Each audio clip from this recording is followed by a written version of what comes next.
There's orangutan in my bedroom and I don't know what to do. She plays with all my teddies and keeps borrowing my shoe. She destroys all of my houseplants and she keeps on shouting, ooh. She throws away my chocolate and she howls at my shampoo. There's a orangutan in my bedroom and I don't want her to stay. So I told the naughty orangutan that she had to go away. Orangutan in my bedroom, just before you go, why were you in my bedroom? I really want to know. There's a human in my forest and I don't know what to do. He destroyed all of our trees for your food and your shampoo. There's a human in my forest and I don't know what to do. He took away my mother and I'm scared he'll take me too. There are humans in my forest and I don't know what to do. They're burning it for palm oil. So I thought I'd stay with you. Orangutan in my bedroom. Now I do know what to do. I'll fight to save your home and I'll stop you feeling blue. I'll share your story far and wide so others can fight too.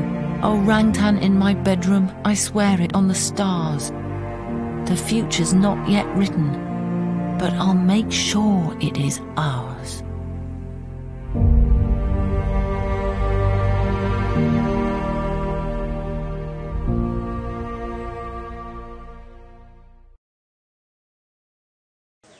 Hey, what's going on? It's mine, Daddy. Noah keeps taking away from me. Noah, give it back. No. Noah, give it back. No.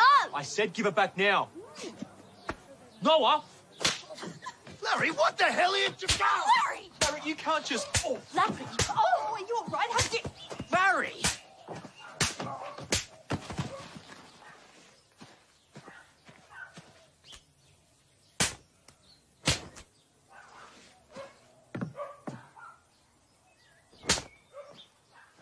Righto, what's going on here? Oh, sir, I'm arrested. Oh.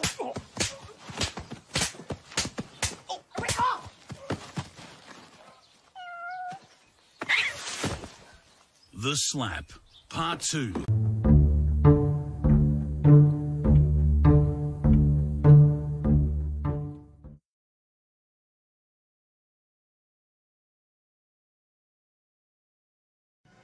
As Theresa May carries on with the exceptional duties of Prime Minister, new opposition to her Brexit plan is now the norm. Today, reports the EU has refused her attempt to keep the European Court of Justice out of the process if Brexit talks break down during the transition period. Her cabinet is openly divided over whether the UK could unilaterally leave the customs union. The leader of the House, Andrea Leadsom, said we could. The Education Secretary, Damien Hines, said we couldn't, warning of what happens if the government is defeated. They need to think about what the alternatives are as well. It's no good just not liking individual aspects. You've got to have in mind, if you're going to take that view, you've got to have in mind a realistic, viable, deliverable alternative. The DUP and hardline Tory Brexiteers and the European Research Group united with an article warning they will vote against the deal if they think it treats Northern Ireland differently to the rest of the UK, with new checks in the Irish Sea. Pro-EU Conservatives are also inspired, though, after Jo Johnson's resignation on Friday. Justine Greening renewed her calls for a new referendum, calling on Tories to vote down the Prime Minister's plan. Labour too is divided after Jeremy Corbyn told a German newspaper Brexit could not be stopped. Some think it could, some think it shouldn't.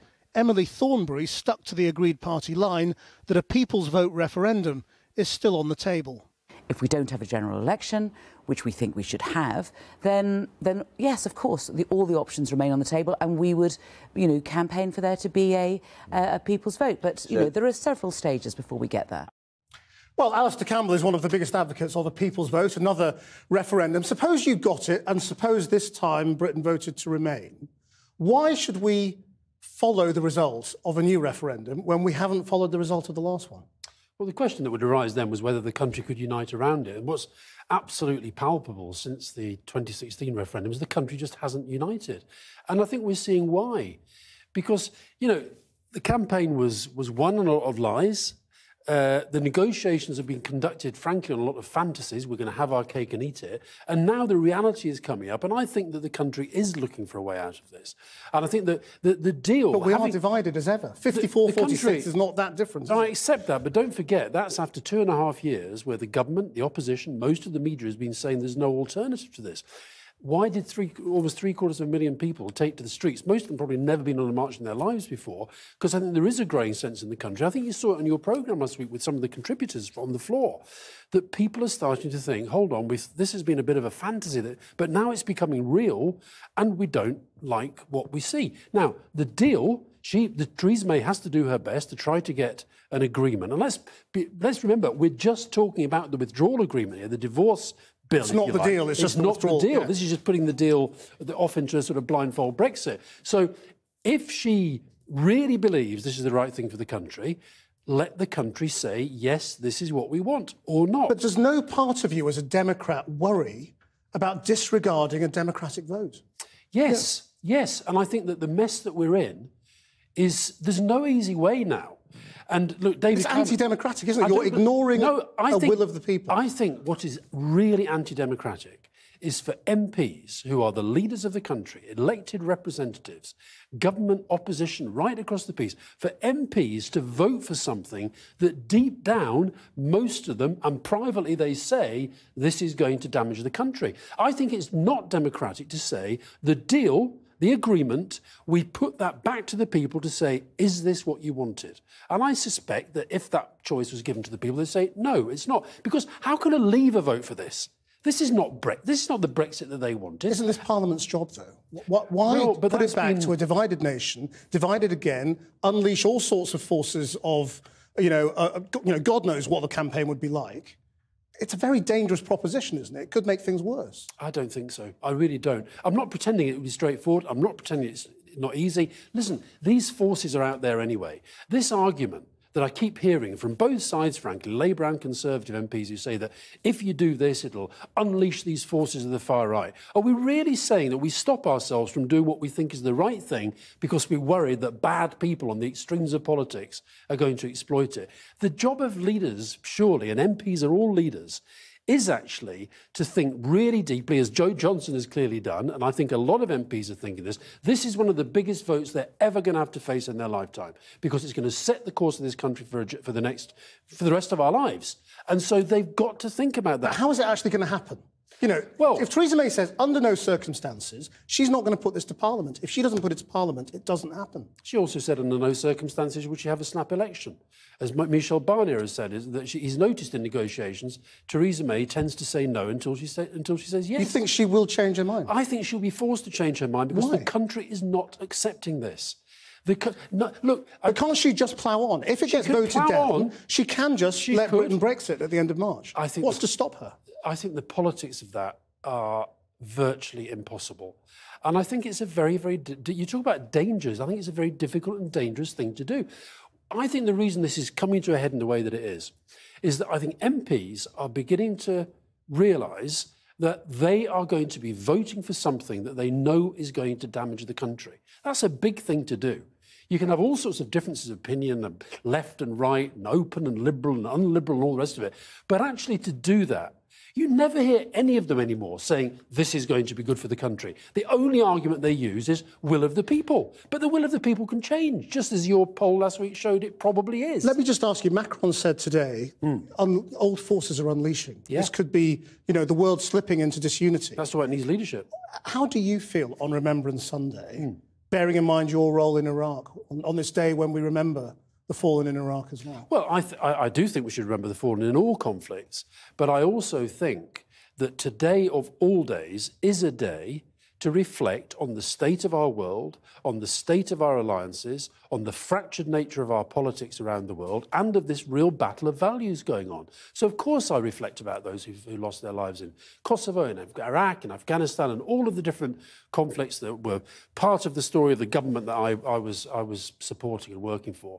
But I really think at the moment we are at one of those pivotal moments in history, and where the job, the responsibility of MPs individually and collectively is to do the right thing for the country. And I believe the majority of them do believe the right thing actually is to put this back to the people with the option to remain. Alistair Campbell, thank you very much. Thank you.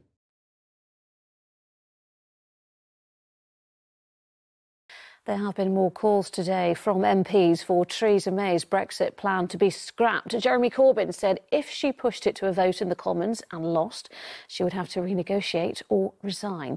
I'm joined now by our political correspondent Carl Dillon. Carl, how serious is this for the Prime Minister? Well, the condition of her proposed deal has moved from serious to critical because it is almost impossible now to see how it gets through Parliament. Today, the DUP said that they would vote against the deal as it stands. Yesterday's resignation of Joe Johnson showed that even Conservative Remainers, one of the few groups Mrs May thought she could rely on, might vote against it. Of course, Conservative Brexiteers like Boris Johnson will vote against it.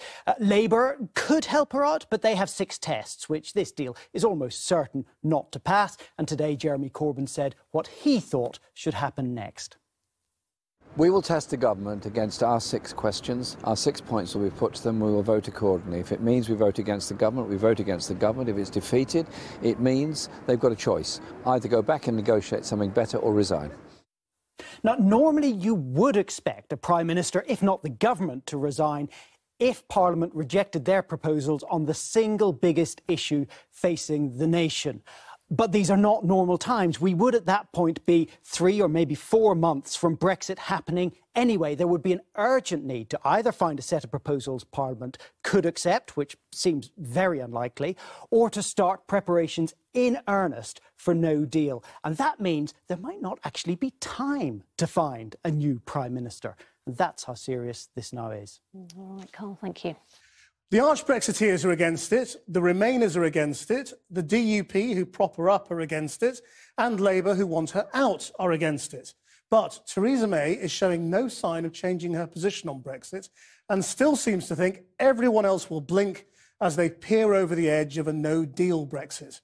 We still don't know precisely what the PM is going to put to her cabinet this week or what their plan B might be if it is defeated. Our chief correspondent Alex Thompson reports. Talk about a pre-match morale boost. Joe Johnson's resignation message came on the eve of today's Brexit or Bust conference by the anti-EU Bruges Group, held at a club in London's West End. We've been trying to tell Number 10 privately for months, really trying, that there's no way Chequers would get through the House of Commons because it doesn't have the support. But unfortunately, they've simply not been listening to advice. Well, here is something, that you can't ignore. This really is a kind of wet kipper in the face moment. But he denied, as many here will do, that it brings any second referendum any nearer. Here they say, like Downing Street, the people have spoken, and that is that. So who would have thought it, and remarkably from the Johnson clan of all places, a resignation message which commends itself to both sides of the great Brexit argument, Remainers and Brexiteers alike, saying, yes, we can subscribe to the idea that the worst of all worlds is being a bit in and a bit out of the Union.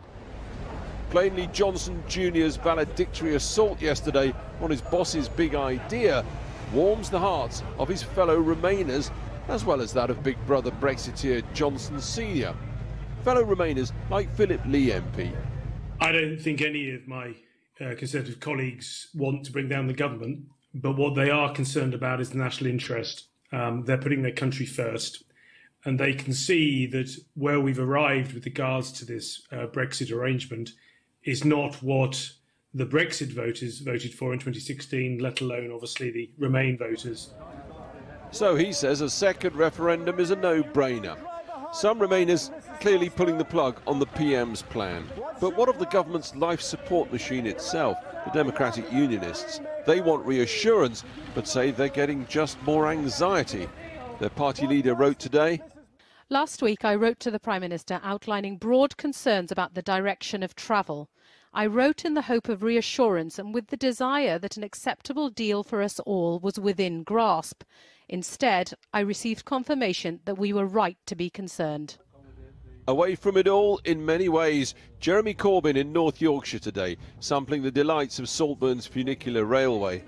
For now, does he really have to do much more than simply watch the governmental car crash? We are determined that we will hold them to account so that we can have a government in Britain that's serious about fairness and investment across the whole piece. Chequers doesn't do any of that. After all, Most of the cabinet don't agree with Chequers. 7 ministers have already resigned over Chequers, and we've got 2 Johnsons at war with each other. We will be subject to the EU regulations. But what's this? Back down in London's clubland, even the Bruges Group are having their problems, ejecting a vociferous gentleman who'd taken the floor to attack them over their position on defence. Fractures and divisions wherever you look.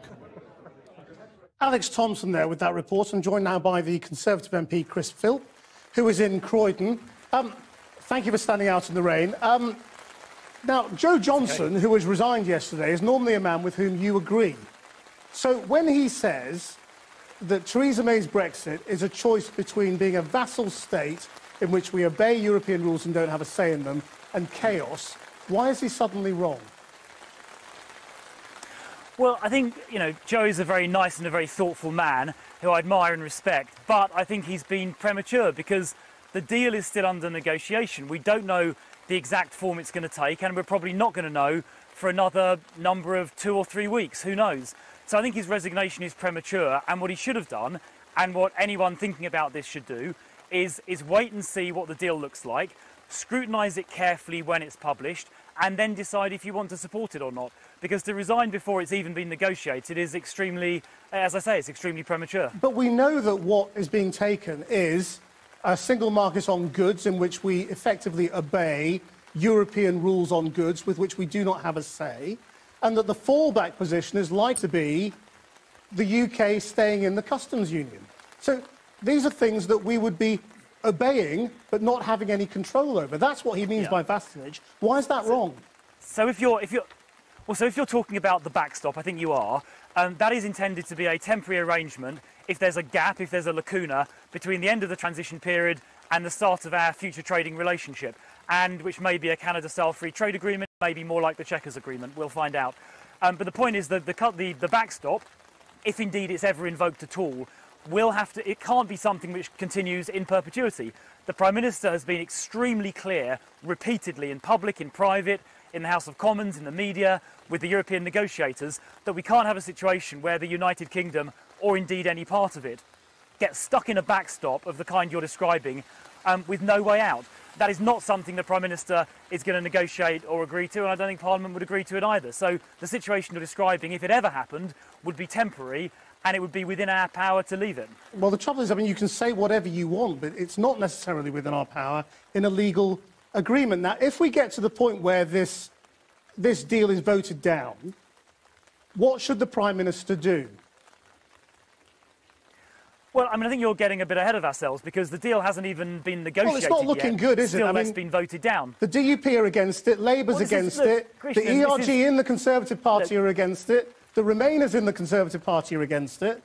It's not looking like it's going to get through, to be honest, is it?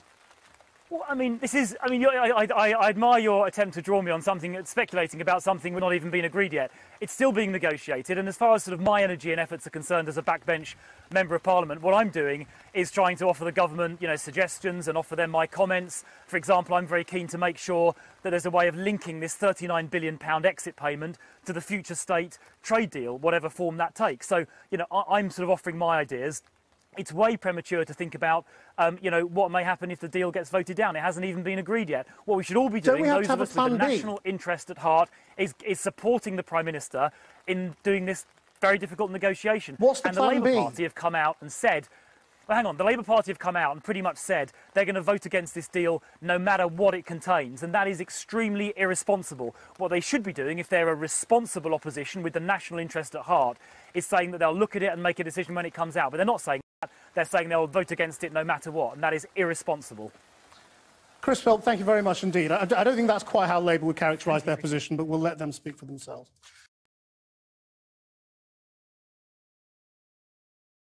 Now it's focused on Brexit, with UK ministers on standby for a special cabinet meeting within days. UK Brexit Secretary Dominic Raab is expected to meet with his EU counterpart Michel Barnier to publish the full withdrawal agreement on Tuesday. But the Irish border remains a point of contention, with the EU pushing for the border in the Irish Sea in the case of a no deal. Expectations of a no deal are ramping up, with the Bank of America spending $400 million preparing for a hard Brexit. So how likely is a no deal scenario scenario, and what would it mean for the markets? Mike Gallagher from Continuum Economics and Aaron Captain from UBS Investment Bank are both still with us. And then, of course, we had this data just a short while ago in terms of UK GDP. Britain actually posted its fastest economic expansion almost 2 years in the third quarter, but we had a sudden loss of momentum from August onwards, pointing to possible slower growth in the run-up to Brexit. So what's your pound call based on, Aaron? Is it the economy or is it just Brexit? So the pound call for the end of next year is entirely based on what's happening on Brexit. So we're counting on there to be some deal, which is going to give you a bit of a relief rally. And so we have 138 on dollar sterling, for instance, by the end of next year. I think the GDP numbers are interesting because the uncertainty effects that we've been estimating from this negotiation that's now lasted 2 years are running at about 1% of GDP per year. And so they're big. And so what was early in the year, as you know, there wasn't that much uncertainty, we saw GDP bounce back a little bit. The moment you get this negotiation heating up, you see some slowdown again in growth. So I think that's interesting. To be honest, no clue what's going to happen. I mean, it just doesn't look like the votes are there to vote for any kind of deal. So we'll see. The way we deal with that in the baseline, we just assume it away. We assume that somehow by March things will resolve themselves, but we honestly have no visibility on how that's going to happen. Mike, how do you see it panning out? And again, if there's a constitutional crisis, right, because it doesn't get through Parliament, what happens to pound? So we only attach a 10% probability to the UK leaving on March 29th, 2019 with no deal. It's actually more likely that the alternative scenario is that the Brexit date is actually delayed 3 or 6 months on agreement with the EU 27 under Article 50. The main scenario is that we actually sort of get a deal, and that deal does lead to a temporary bounce in the pound. The problem, though, for the UK economy is that we're so dependent on the consumer. The UK consumer is fatigued. The UK is very much a late cycle economy at this particular point in time. You're not going to get a trade deal done until the end of 2020, maybe even 2021. So the uncertainty will lift, but it's not going to completely clear. And so you're not going to see a bounce back in the UK economy on a withdrawal deal. If we do see a no deal, then that is really bad for the pound and for UK sort of equities. It would really sort of provide a dampener to investment appetite.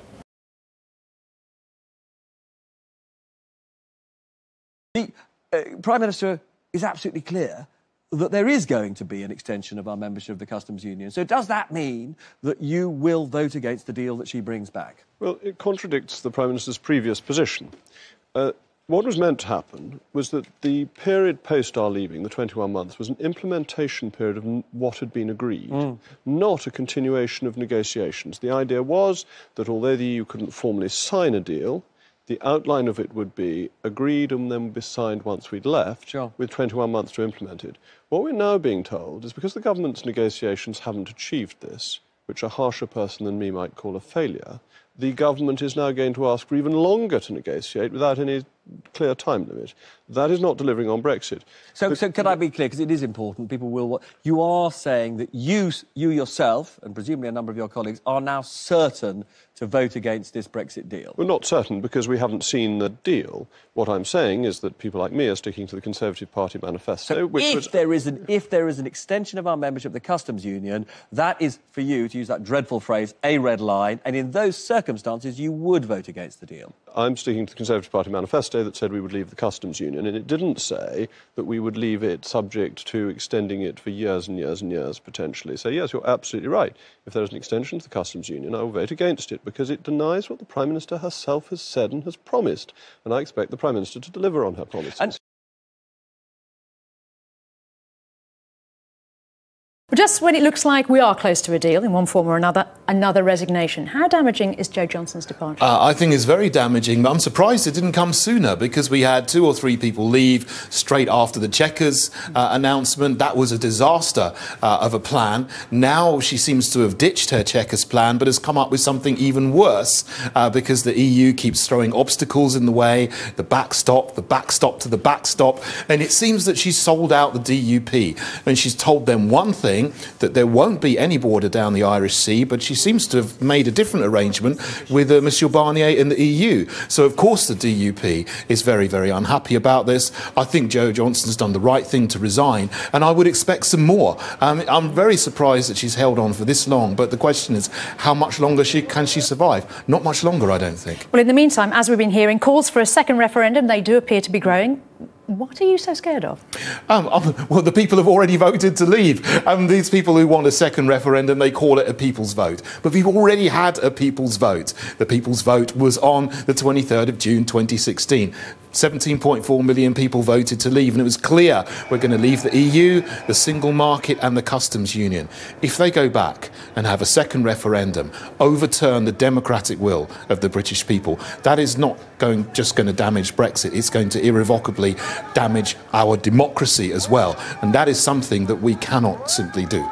But in the meantime, though, Eurosceptics and Remain MPs, as we heard from Polly there, alike, they're promising to vote down May's deal. So...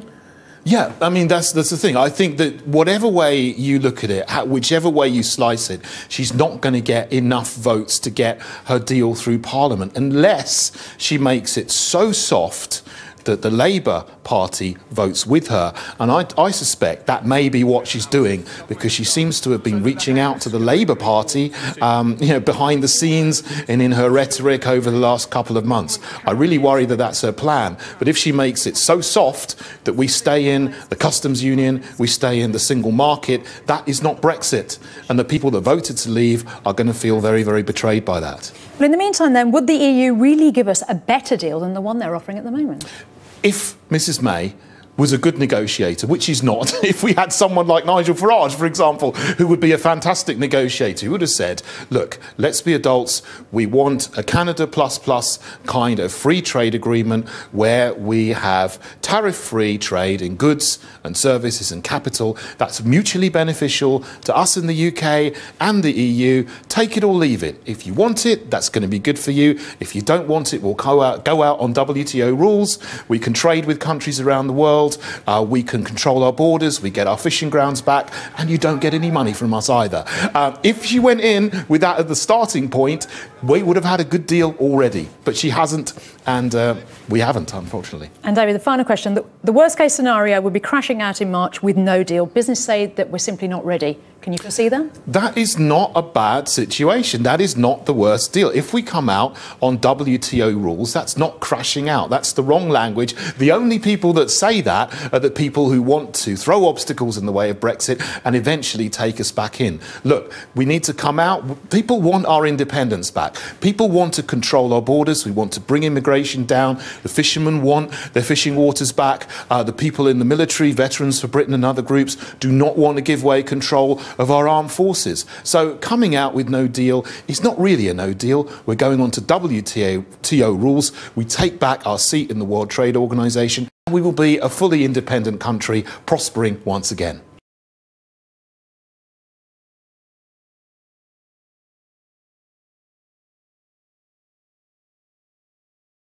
Now, I'm keen to talk to you as well about Brexit. Jeremy Corbyn gave an interview this week and he was asked if he would stop Brexit if he could. And we can have a look at the answer that he gave on Brexit. He said, we can't stop it. The referendum took place. Article 50 has been triggered. Is your leader right to say that you can't stop Brexit? Well, I think the decision was taken back in 2016 and very clearly the people of the UK voted to leave the European Union. But you can stop it, can't you, if you wanted to? Well, what we want to see is a proper deal, because I know that many of those people who voted leave certainly did not want to see jobs and the economy decimated. They wanted to see a Brexit that works for jobs and the economy, not the sort of factionalism we're seeing in the Tory party now. At the same time, though, I can't help but thinking that if this is right, that Jeremy Corbyn believes you can't stop Brexit, then the motion you passed at your conference was basically a bit of a con, because that said, if we cannot get a general election, Labour must support all options remaining on the table, including campaigning for a public vote. But your leader is saying that Brexit can't be stopped. Well, those things don't add up, do they? Well, I think you have to take things step by step. We've said very, very clearly we do not want a situation of no deal. We've also said very clearly that we cannot be voting for a bad deal or a blind Brexit. So what we're saying is we need Theresa May now to come back with a proper deal which protects jobs and the economy, which gives us that closest possible relationship to the single market. And that's the sort of deal we want to see on the table. So can Brexit be stopped? Well, I think the answer to that is that we are committed to getting a Brexit that works. We want a Brexit that works in terms of jobs and the economy. We are prepared, as Keir Starmer set out today, to work with MPs across the board to get something which is workable. And that's where we are at this present time. We want to make sure... Is a second referendum one of the options on the table? Well, in our view, what we actually need to do is get a proper deal that works. Now, if this government is incapable of negotiating that deal, then the best option, as far as we're concerned, would be to throw the government out and have a team in there which can get a good deal. In other words, we'd like to have a general election. If that's not an option, then we've said quite clearly we are prepared to work across the board to try and get a deal which would be workable. And I think the whole issue about a people's vote arises because of the prospect of a bad deal.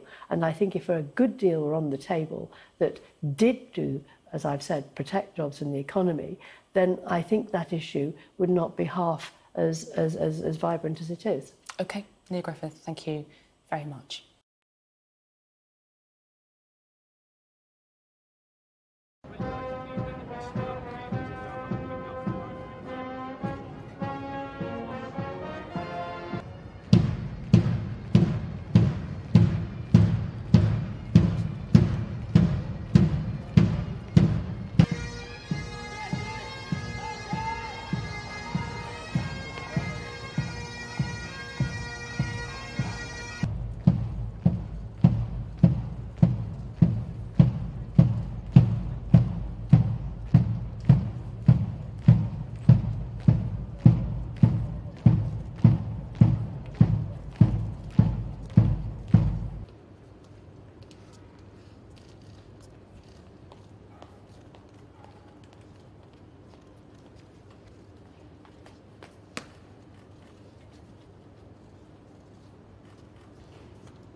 Yes, come along then. Come along. Come along, young Wombles. Just in time for Womble TV. There we are. Come on. Now we'll just switch it on. Won't take long to warm up, I'm sure. And when people ask me why I put myself through it, the long hours, the pressure, the criticism, the insults that inevitably go with this job, I tell them this. I do it to root out injustice and to give everyone in our country a voice. And that's why, when I reflect on my time in politics, the things that make me proud are not the positions I've held, the world leaders I've met, the great global gatherings I've attended, but knowing that I made a difference, that I helped those who couldn't be heard. Oh, yeah. I always like that joke. Oh, what a load of rubbish.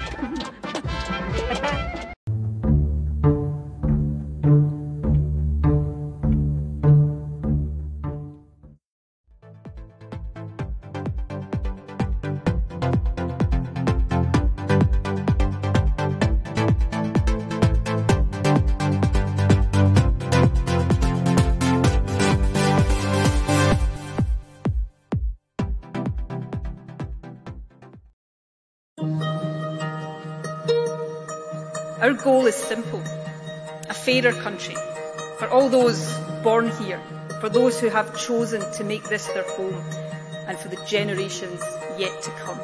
That is why we believe in an independent Scotland. So know this, believe in this, work for this. Hope is possible. A better future is within our grasp. And together we are going to make it happen.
Well, I grew up in a Scotland where the decisions about our future are taken by the people who care most about Scotland, the people who live here.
Motion.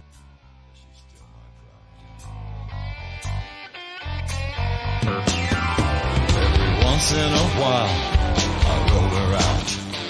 She's such a pretty bike, it makes me wanna shout. A pretty motorcycle out and what it's all about. And when I look at her, oh, there ain't no doubt that one of these days I get the notion to fill her up with gas and put her wheels in motion. I'll leave one morning in the early dawn, and when the world wakes up, I'll be long, long gone.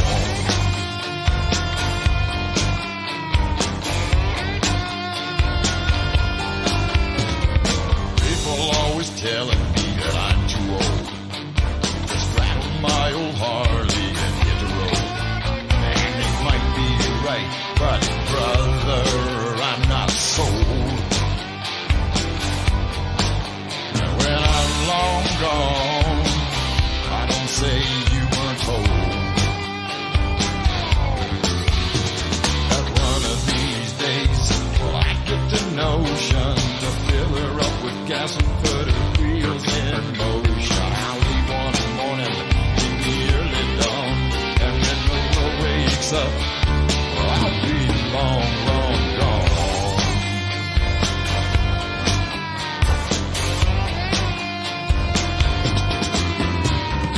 Every dog has a day, and I had mine. Filled her up with gas and got the engine primed. And she fired right up when she was kicked the first time. And I waved goodbye at that city limit sign. 'Cause I had the day when I got that notion. I filled her up with gas and put her wheels in motion. I left this morning in the early dawn, and when the world woke up, well, I was long, long gone. You see my taillights. You see it. I had the day when I got the notion. I filled her up with gas and put her wheels in motion. I left this morning in the early dawn, and when the world woke up, well, I was long, long gone. I had the day when I got the notion. I filled her up with gas and put her wheels in motion. I left this morning in the early dawn, and when the world woke up, well, I was long, long gone.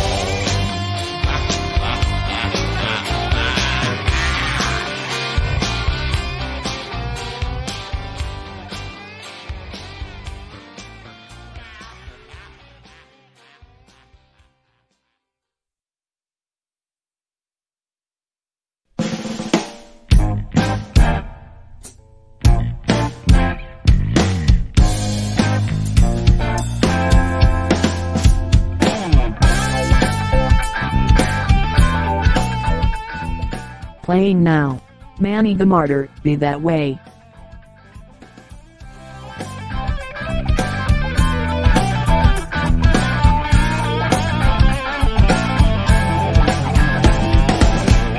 People wandering by, and I'm thinking that they all look the same.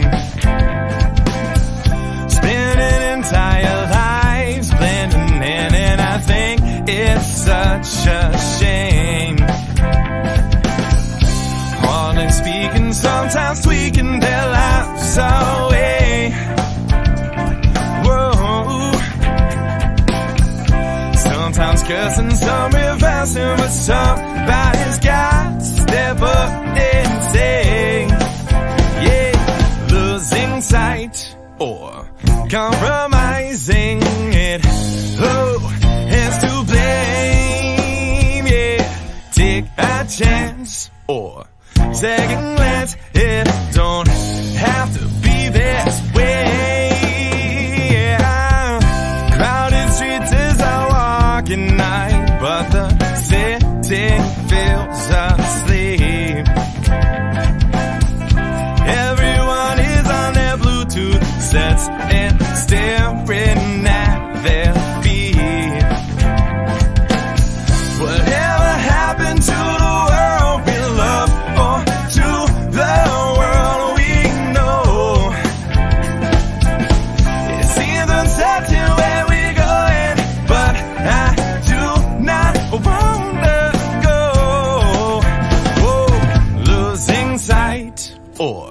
compromising it. Who is to blame? Yeah, take a chance or second glance. It don't have to be this way.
Or compromising it. Who is to blame? Yeah, hey, take a chance or just second glance. It don't have to be this way.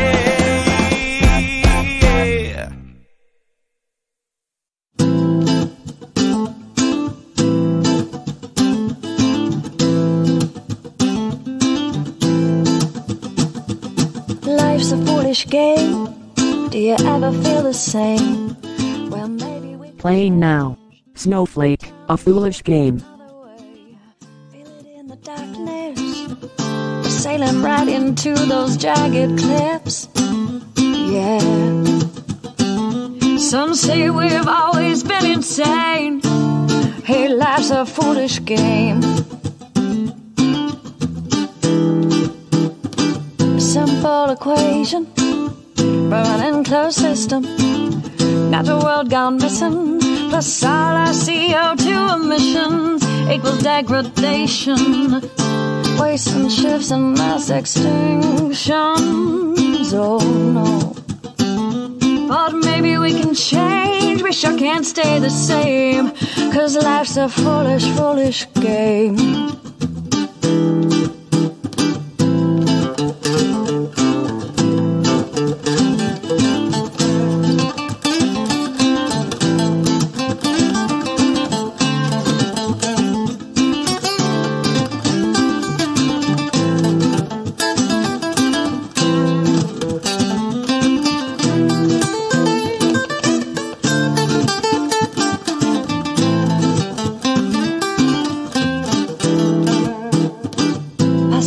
Solution, rewire our connection, maybe less consumption, emerging from a mind of isolation, revalue all that we've been given. God don't work on commission. We make up one big breathing chain, we're quite the same. Hey, life's a foolish, foolish game.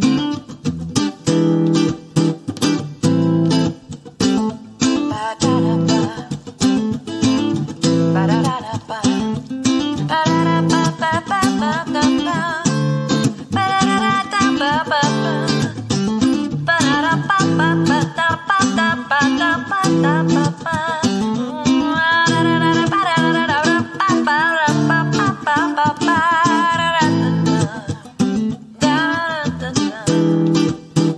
Life's a foolish game.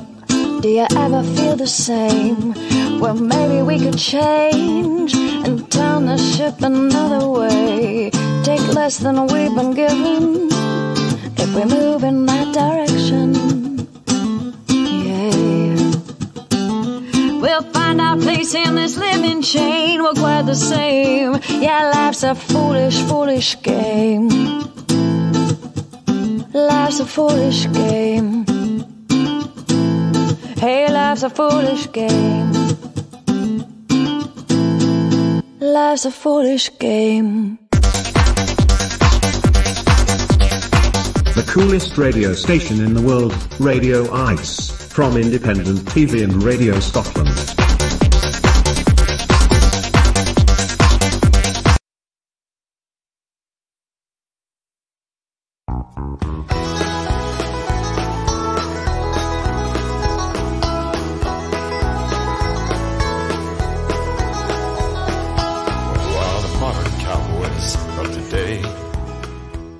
Next up is Steve Blakely, Modern Cowboys of Today. Range and who stays warm by the campfire flames, drinking their whiskey straight from the jug, shooting their guns because it's the life that they love. Well, tell me, who are the modern cowboys of today? The cowboy had a code to protect his own, and wherever the cowboy camped was a cowboy's home. Who still sleeps with a gun in his hand, and who's still ready to take a stand? Who'd rather die in the dead of night than to lose his gear without giving a fight? Well, tell me, who are the modern cowboys of today?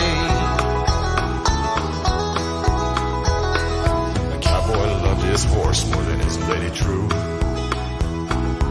who loves today in the way that they used to do? They wear rawhide gloves and some even chaps. They ride iron horses with bags and backs, and you call them outlaws that don't belong. They're wild and crazy, full of fire and fun. But tell me, who are the modern cowboys of today?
Just like the rebels, they'll all be history.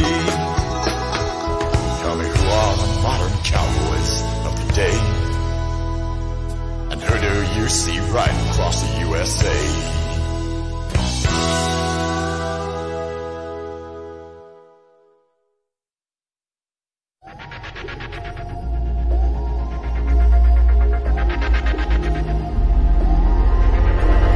Feels coming back.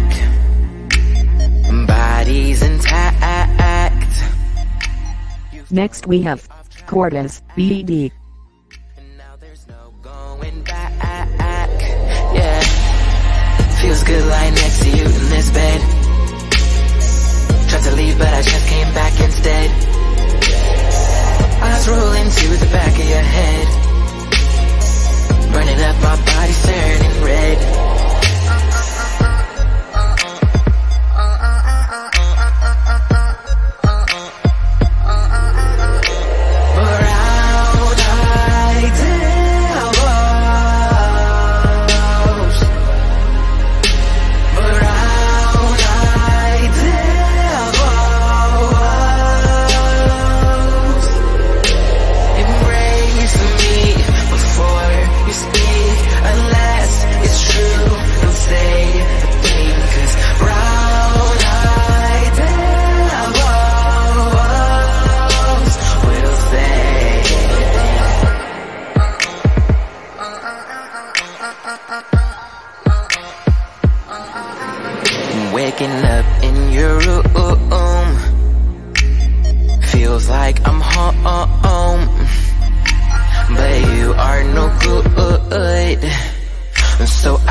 Next up is Josh Woodward, Learn to Fly.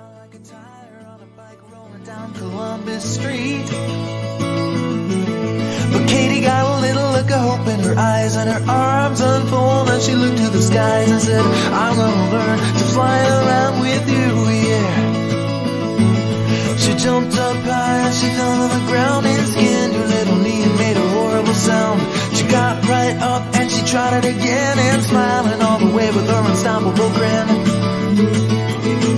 Take time, do what you're gonna do, and just smile, you're gonna see it through. Your wings are gonna sprout and lift you off the ground. No, no, take time, do what you're gonna do, just smile, you're gonna see it through. Your wings are gonna sprout and you will learn to fly.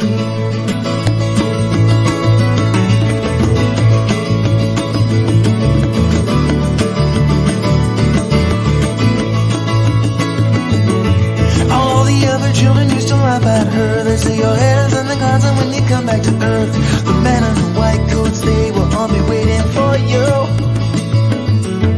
But Katie knew that there was something they didn't see, and she climbed up to the top of the sycamore tree and said, look out world, I am gonna fly away. She stood so tall, and with all her might she took a flying leap of an astonishing height. A wind blew through and it carried her high, and Katie knew that she was just beginning to fly. Well, take time, do what you're gonna do, and just smile, you're gonna see it through. Your wings are gonna sprout and lift you off the ground. No, no, take time, do what you're gonna do, just smile, you're gonna see it through. Your wings are gonna sprout and you will learn to fly.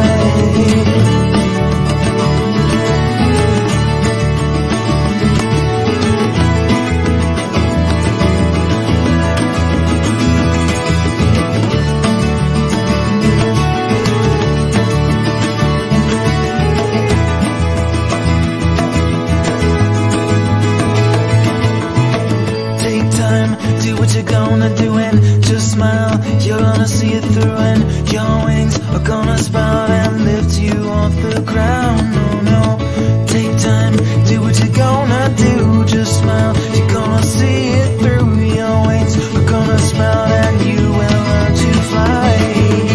Well, take time, do what you're gonna do, and just smile, you're gonna see it through. Your wings are gonna sprout and lift you off the ground. No, no, take time, do what you're gonna do, just smile, you're gonna see it through. Your wings are gonna sprout and you will learn to fly.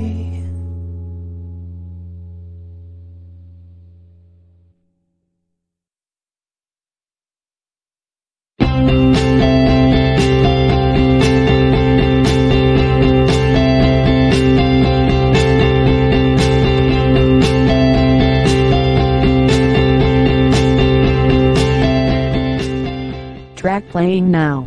Ino Toivonen, The Gondolas plays pop.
You're listening to Independent TV and Radio Scotland, Channel Radio Ice.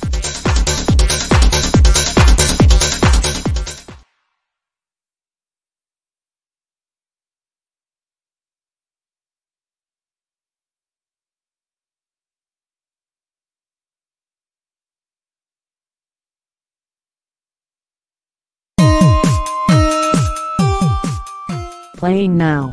Rudy Roger, Purple Maze.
Now playing.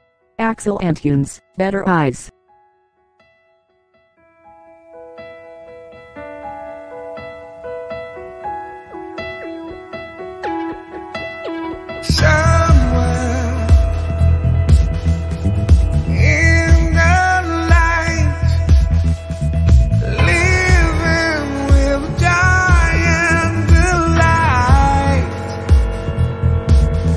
Never die.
you can choose. Run like a winter wind. And take all your time to remember this could take all night. And take all the time to remember there are better eyes.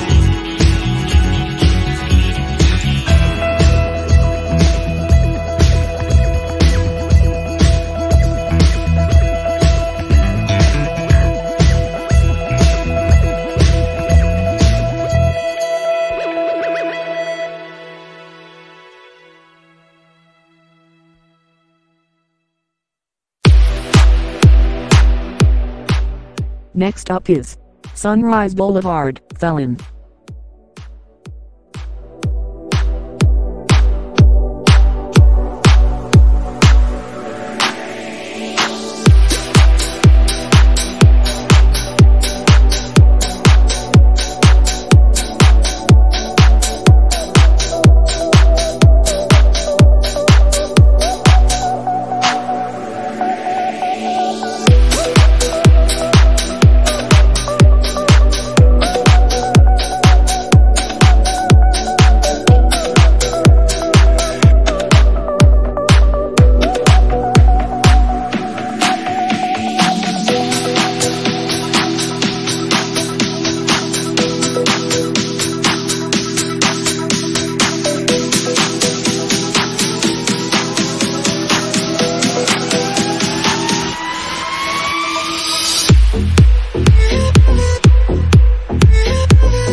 Now keep falling in and out of love.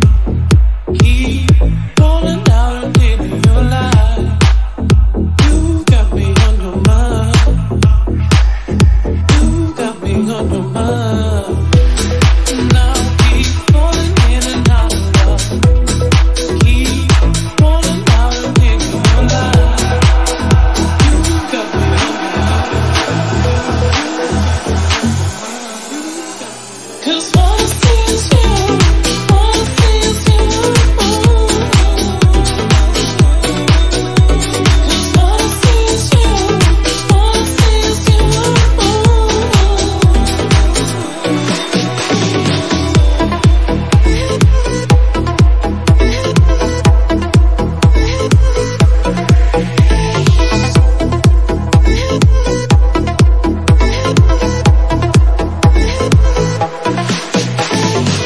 You burned me one time, but now my fire's twice as bright. I learned that one time to take it all in stride. And from that first time, I played between the lines. You hurt me one time, but it won't happen twice.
Next we have Michelle Channel, The Wish We Made.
shuts down and you don't know my face and you lost that love that once lit up your day. Well, the falling star will always have the wish we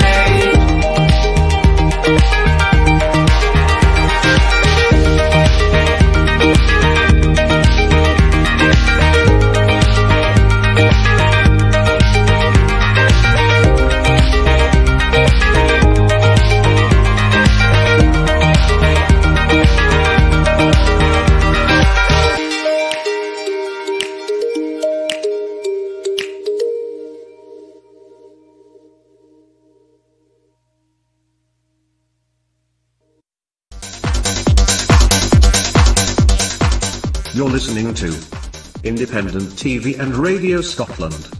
Channel Radio ITVRS.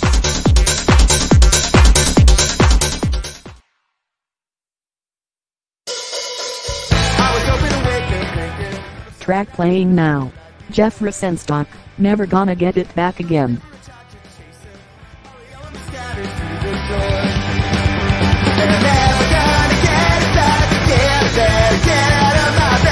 Never gonna get it back again.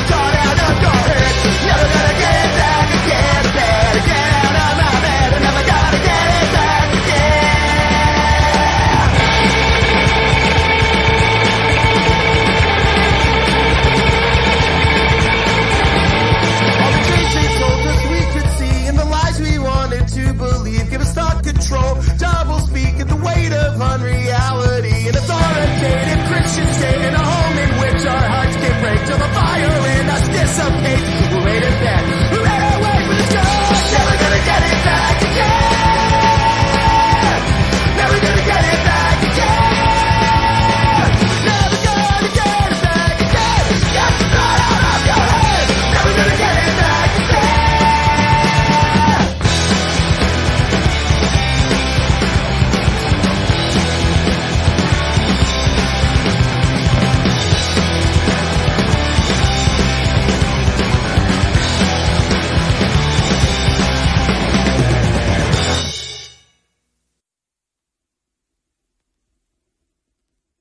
Next we have Forget the Whale, Hex.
Now playing. Daniel Kaur, Wise Old River. Where do you belong? Where do you call home?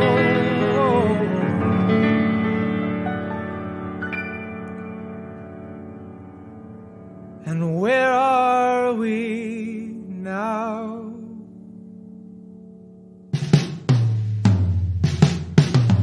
Wise old river, have you traveled far with the tears of the lonely and the broken hearts? Is there hope further on for the battle scarred? Is there hope today?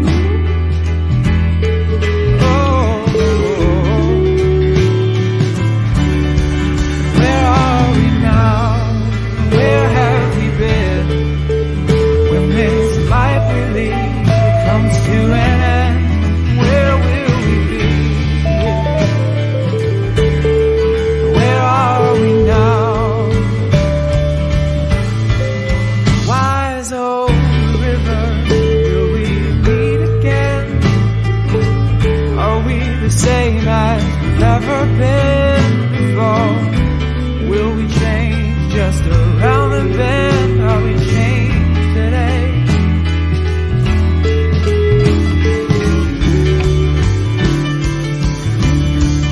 Where are we now?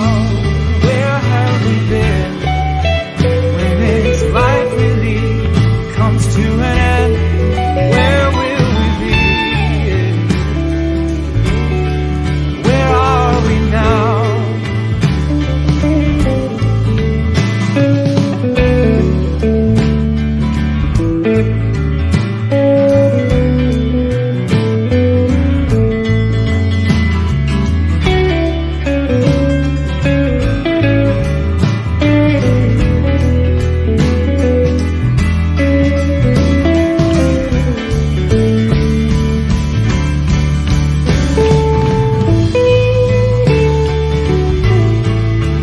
Wise old river, is it far from here, where our tears drown in the ocean that washes all our fears away?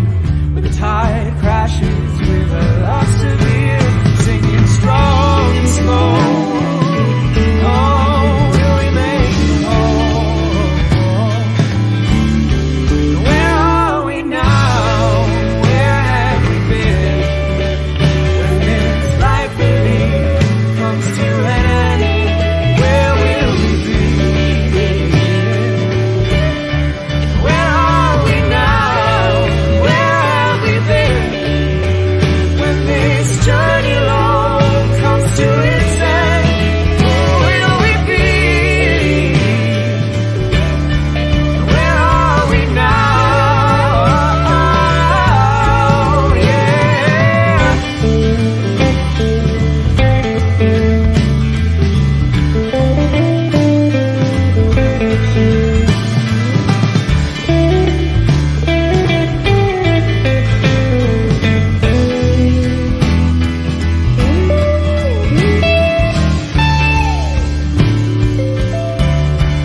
Where are we now?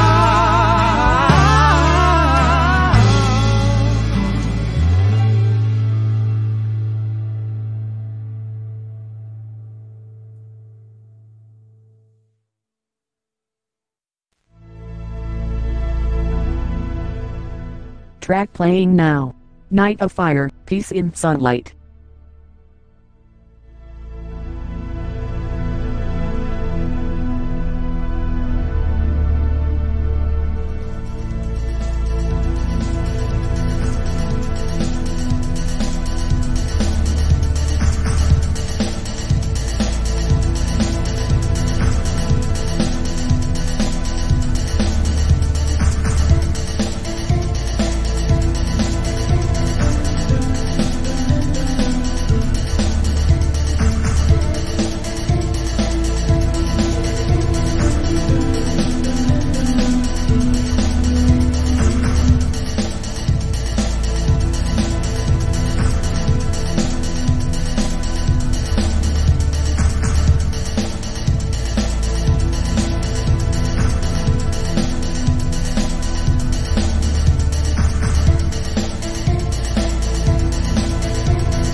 coolest radio station in the world, Radio Ice, from Independent TV and Radio Scotland.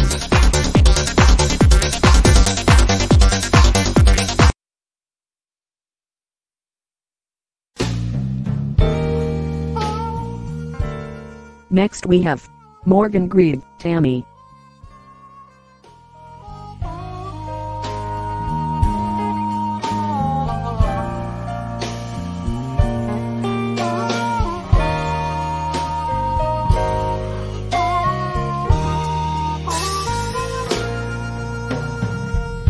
Tammy, ooh, Tammy, you tell me you love me, but I know that's a lie, and I wonder, why don't you love me anymore?